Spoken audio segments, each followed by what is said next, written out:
right, so it is time. So this is the Infinite Game, and today I'm going to be talking about why actually this is the biggest opportunity in sports cars and possibly sports cars history. And please like, comment, and subscribe down below. So I think people are still freaking out, which I don't think they should. I did see a sale from PWCC for the 1986 Michael Jordan Fleer card, PSA 10. However, it's been removed and it looks like it's been relisted. So maybe the seller didn't pay for it. Maybe the auction happened and just people weren't paying attention because they're trying to get other kind of sports. And it's probably was like a one-day auction. But I think really what's going on right now is people are starting to consolidate all the cards into just a few things. And I think there's some people who are leaving the market, but I think a lot of people are just changing up their strategy right now. And there's still so many people in the hobby, and I think this is a really good thing because now things are affordable. So all these new people coming in, they can come in and actually afford different cards, and they can get unique and some cards that could be valuable in the future. And you want things to actually decrease by 60, 70, maybe 80, maybe 90% for cards. I know a lot of people is pissed off because some people are making content videos about like, oh, the card market, people are saying the card market is going down, it's crashing, blah, blah, blah, blah, blah. And they think, oh, it's just feeding this and making people believe that, oh, then why should I buy cards? And a lot of people are leaving. That's not necessarily the case. And I don't think even negative content gets people to just up and leave in a sense, especially if you've been investing for a while. If you've been investing for 2 years, 3 years, 4 years, 5 years, or collecting for that as long, people aren't just going to leave the hobby because the market is going down. I mean, maybe some of the people who are in it for like 3 months may be leaving, but there are people who are just entering as well. And let's be real, if they're leaving the market when things are going down, when people have talked about the crash that happened in 94, then they probably shouldn't be in the hobby to begin with. And they're probably going to leave anyway because they're probably going to get taken advantage of, period. So I know it's a lot of pain for a lot of people because if a $7,000 Giannis card, I believe in August, PSA 10 Prism card was selling for 7,000, maybe 8,000 for some people, or 6,000 something, and now it's selling for 1,600. Even if you haven't sold it, there's a lot of pain there, and I understand that.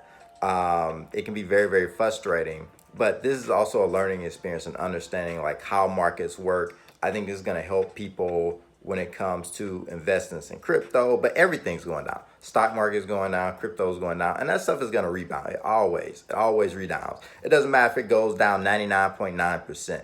It's going to rebound, and most of the stuff that's valuable from some of the best players, superstars currently, or superstars slash all-time greats that are retired, their stuff is going to rebound, it's going to recover. Marvel stuff is going to recover. Pokemon, Yu-Gi-Oh, all that stuff is going to recover.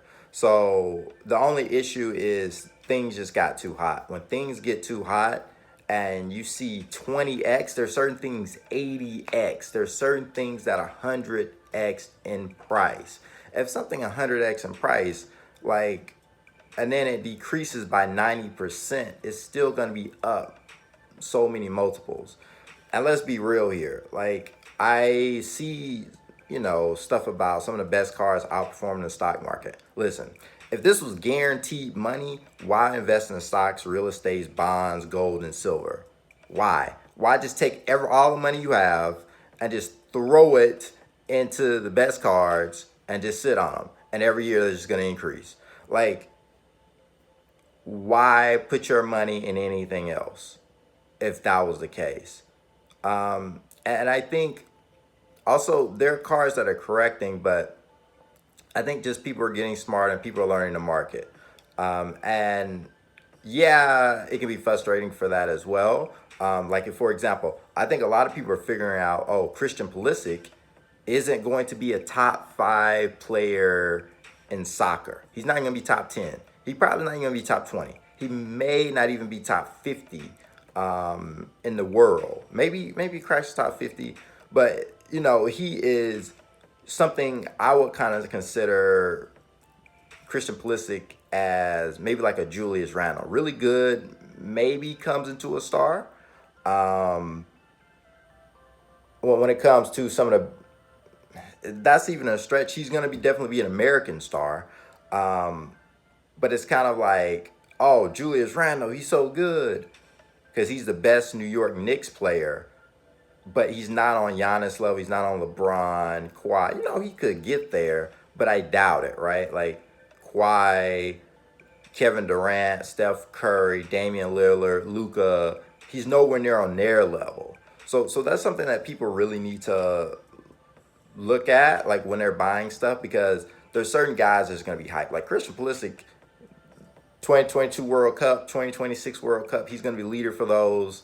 He's going to be phenomenal, and this stuff is really going to go up. It's going to go up crazily. But if you're a long-term investor or you're a collector, I mean, if you're a collector, it doesn't matter.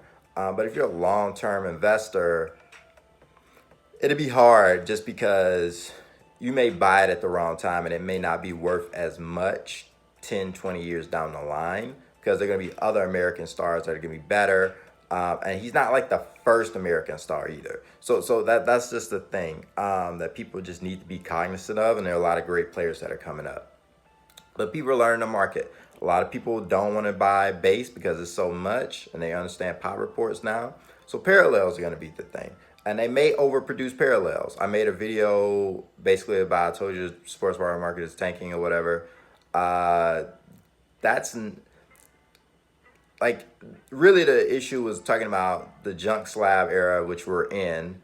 People aren't talking about, and possibly a junk parallel era, because there's extreme demand, and when there's extreme demand, people try to make more cards to meet that because they're a business. Yeah, they do care about the secondary market, but they're not going to just leave money on the table. Like, it doesn't make sense for a business, and it's an opportunity for you to make more money. They're going to take it. They're going to try to sustain the market as long as possible. I don't think the market is going to crash to 2023 or 2024. So yeah, like that's just a thing. People think that it's going to crash, but it's not. One of the things that people should also look at is they have to understand what things are going to be flips and what things are long-term investment. And there are certain things that are going to be long-term. I think UFC is going to be long-term. Formula One may be long-term, maybe just for Lewis Hamilton.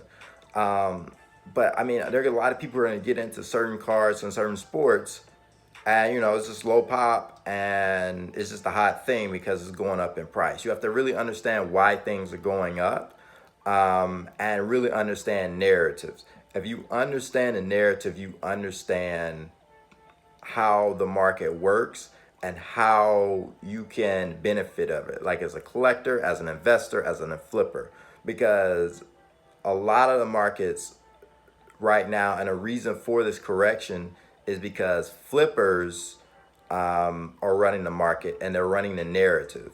So you're buying cars that flippers like to buy, and you're holding those as an investment when those may not be the best investment. And the real issue why things have gone down is because the cat's out of the bag. Base Prism isn't the thing anymore. And it was really for flippers, and that's really how you begin to invest. Yeah, that stuff eventually goes up if they're all-time great, but I think people just don't recognize who's controlling the market and what their incentive is.